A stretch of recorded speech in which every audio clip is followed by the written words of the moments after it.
को स्मृति का नाश एक काम ही कर देता है।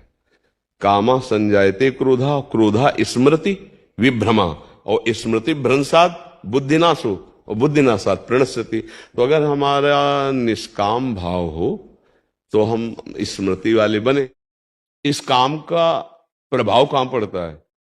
जहां विषयों का ध्यान किया गया, मतलब चिंतन, विषयों को देखा गया, विषयों की बात सुनी गई, वहां एक संकल्प बनाता है भोगने का। अपने आप नहीं आ जाता, अपने आप नहीं आता, ध्यान रखना। या तो संग हो, या दृश्य हो, या वचन हो, या आहार गड़बड़ हो गया हो, इन्हीं से काम का स्फुरण होगा। तो ये दुश्मन सबके अंदर है, कोई भी ऐसा नहीं जिसके अंदर ना हो। या तो भगवान और या भगवत प्राप्त महात्मा, दो को छोड़कर। चाहे भगवान का भजन करने वाला साधक ही क्यों ना हो, सबके अंदर इसका प्रभाव तब तक रहता है जब तक भगवत साक्षात्कार नहीं हो जाता। सबसे बड़ा सृष्टि में परास्त करने वाला योद्धा है काम। में दस्तखत कर देते तो सारा सिस्टम हमारे ऊपर चढ़ा बैठा है। मन के गुलाम, इंद्रियों के गुलाम, काम के गुलाम, भोगों के गुलाम। जरा सा विपरीतता, गुस्सा आ गई सामने वाले को न, ये सब पागलपन चढ़ने लगता है।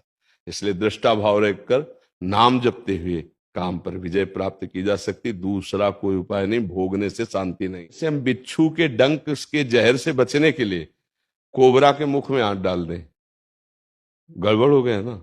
उसका तो बहुत थोड़ा जहर होता है, वो तो पीड़ा दे के खत्म हो जाएगा। बिच्छू के डंक से कोई मरता नहीं, लेकिन कोबरा के काटने से तो मर जाएगा। हमारे हृदय में जो काम वेदना पैदा हुई वो बिच्छू का डंक थी, उसको सह सकते थे।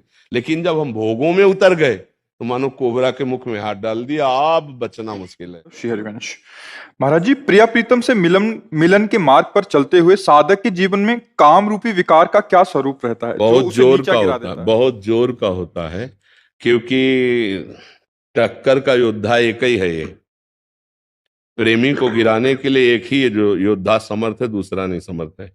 जैसे क्रोध और लोभ है, ये इसी अंदर से देखना। अगर सभा में खड़े होके पूछा जाए आपके अंदर काम है, तो आप पूरा झूठ बोल देंगे, नहीं जी। आपके अंदर अहंकार है, नहीं जी मेरे अंदर अहंकार कहाँ है। अर्थात आप दुश्मनों को छुपा रहे हैं ना, अपने हृदय के दुश्मनों को आप छुपा रहे हैं बड़ी सेफ्टी से। हर आदमी छुपाता है। छूना मत, हमें कभी जिंदगी में छूना मत। दूर से बात करो, प्यार करो, फिर देखो जरा नतीजा देखो। बिना काम संबंध के कोई प्यार ही नहीं करता है। कुछ देखेगा, धन देखेगा, रूप देखेगा, यौवन देखेगा, वासना की पूर्ति देखेगा। अगर बिना इन सबको देखे कोई प्यार करे, वो प्रेम हम मान लेंगे।